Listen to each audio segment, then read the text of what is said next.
Oh my God, I could write a better book than this. Then why haven't you? Let's talk about that on this episode of Horrible Writing. That will never work. You can't put yourself seriously. Don't. Oh my God, that's That's bad. You probably should find other hobbies. You ever learn how to spell? Stop. While you're Don't bother me. I've seen better papers. Do you really want to do And my third grade, give it up.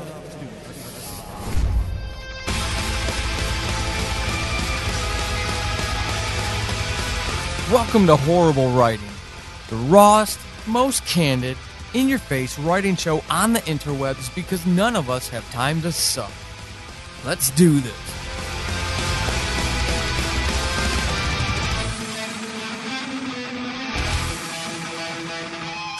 Hey everybody, Paul Sadine, your host for Horrible Writing, or of Horrible Writing.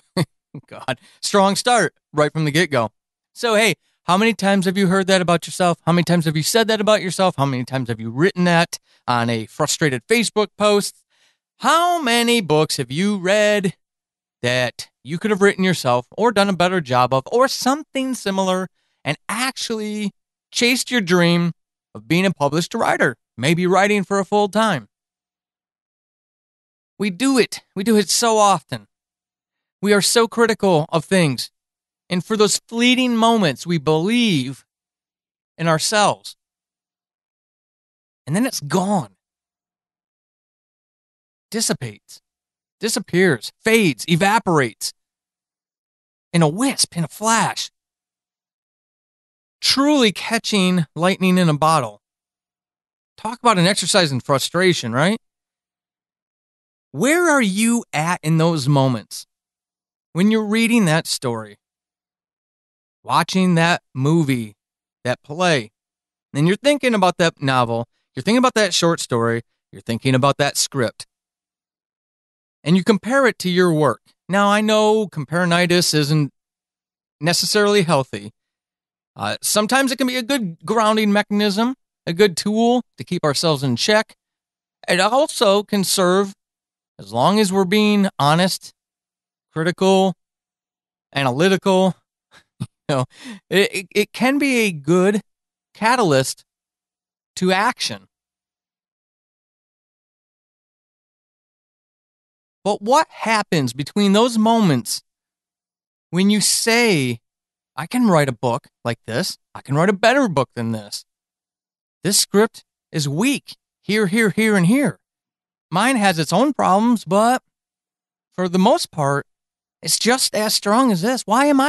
I could do this. Why am I not doing this? What happens between those moments and actually executing? Where do you go astray?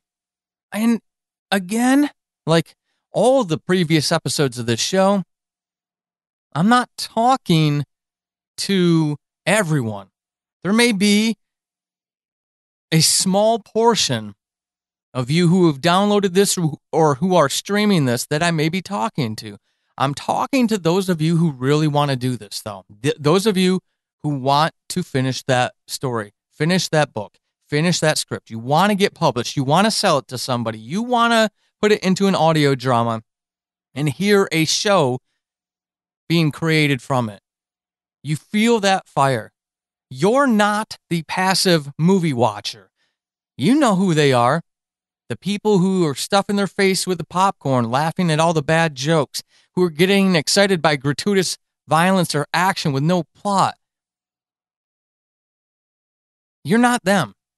You're that person who is sitting in that theater, feeling what that character is feeling, dreading what they're dreading, hurting when they hurt, laughing when they laugh, loving when they love. You are feeling because that story has been so well done that you can't help but feel moved by it.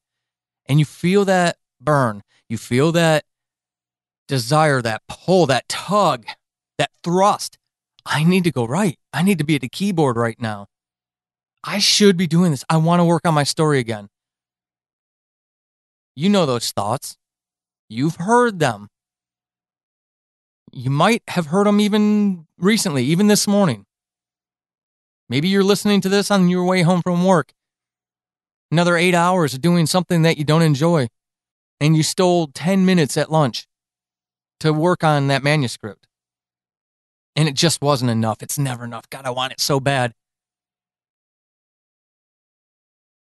That's who I'm talking to. What's stopping you?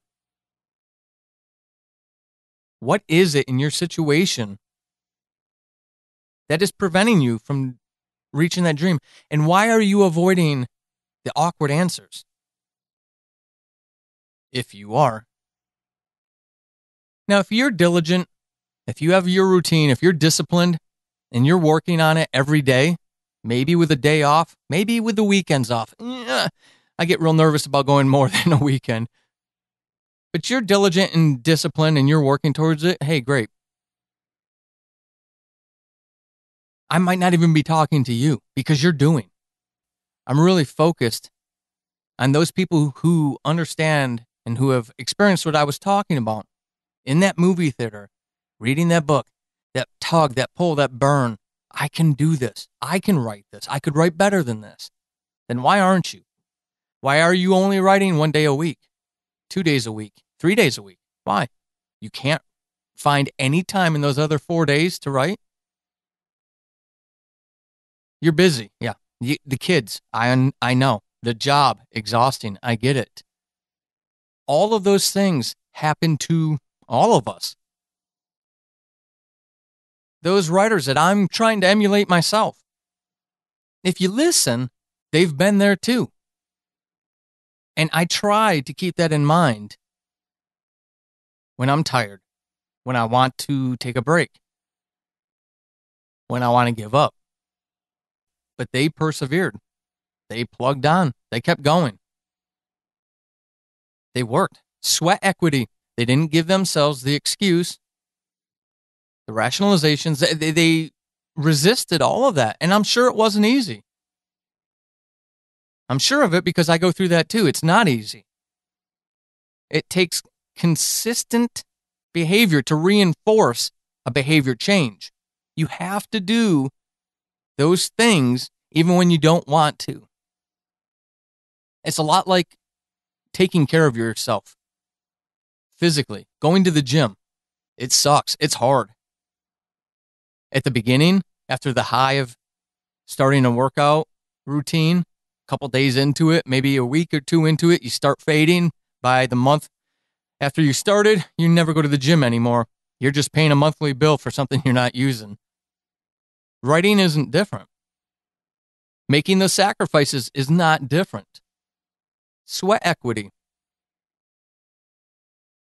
Be careful of rationalizing away why you're not doing it. I can say that till I'm blue in the face. There are still going to be people, even if I had a respectable platform upon which to stand, which I do not, because as of this episode, I'm still not published beyond my audio dramas and my short stories that I put up for the people who care to go read them, right? So who am I? Well, that's legitimate. I'm not even going to try to argue it. Who the hell am I? But I know that I'm writing every day. I know, this year alone, I've written over, coming up on 250,000 words. They may not be good words. Maybe about 50 of them are. But I'm getting closer. I'll never get published if I don't write them, even bad writing, even horrible writing. I will never get published if I don't put those words down. My story will never be told if I don't tell it. What about you? If you can do it, if you've said those words, why aren't you? What is stopping you? Life will never get less exhausting. You'll always be busy. It doesn't matter if you're 18, if you're 48, 78. The older you get, the shorter your days get because physically, you just get tired. I am not in the shape I was in my 20s. And I have very long days. But I have to do for it to be done. And the same for you. There are ways that you can do it, but you have to have the discipline to do it. I released this episode because I want to make a change in the world. I don't feel I do. Doing horrible writing and some of the hidden messages or not so hidden messages in my stories, that's the only impact on the world I have. And I want to make tomorrow better for somebody than today was. I don't say this to poke somebody in the eye, to give you crap you don't need right now because the boss has been on your back for a month straight. It's not the purpose of this at all. But I would be remiss in my duties if I didn't always remain candid. Empowerment through candor. If you want to do this, if you think you can do it, then you do it. And you do it routinely, every day of the week, with balance. But balance doesn't mean writing whenever the desire comes around or whenever you get an hour, because it has to be an hour. That's not how reality works. So I don't want to sound like a hard ass. I don't want to sound apathetic because those things, well, I can be a hard ass, but I'm very empathetic. That's half my problem with the world is I'm too empathetic. And I see a lot of people doing a disservice to themselves, a lot of writers. They're frustrated. They become depressed. Very serious stuff. Instigated by their inability or perceived inability to do what they want to do, to write. Like everything worth having in life, the investment comes at the front. You got to put in before you get. You owe that to yourself. Are you putting in? Thank you for downloading.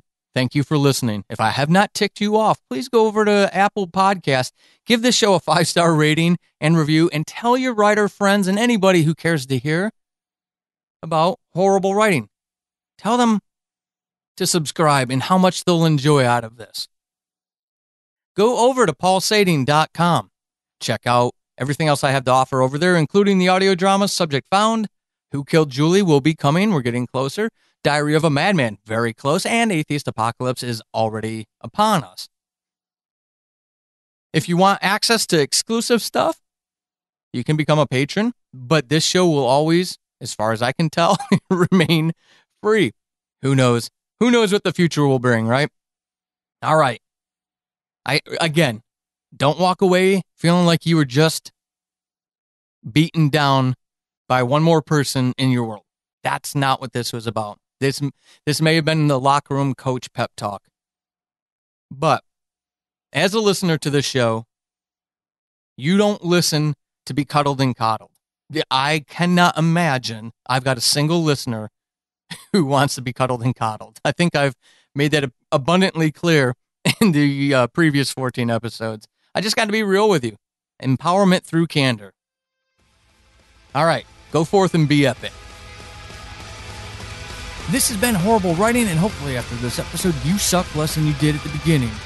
I am Paul Sading, your host extraordinaire. You can find me over on the Twitterverse at WritingHorrible and over at paulsading.com/horrible-writing.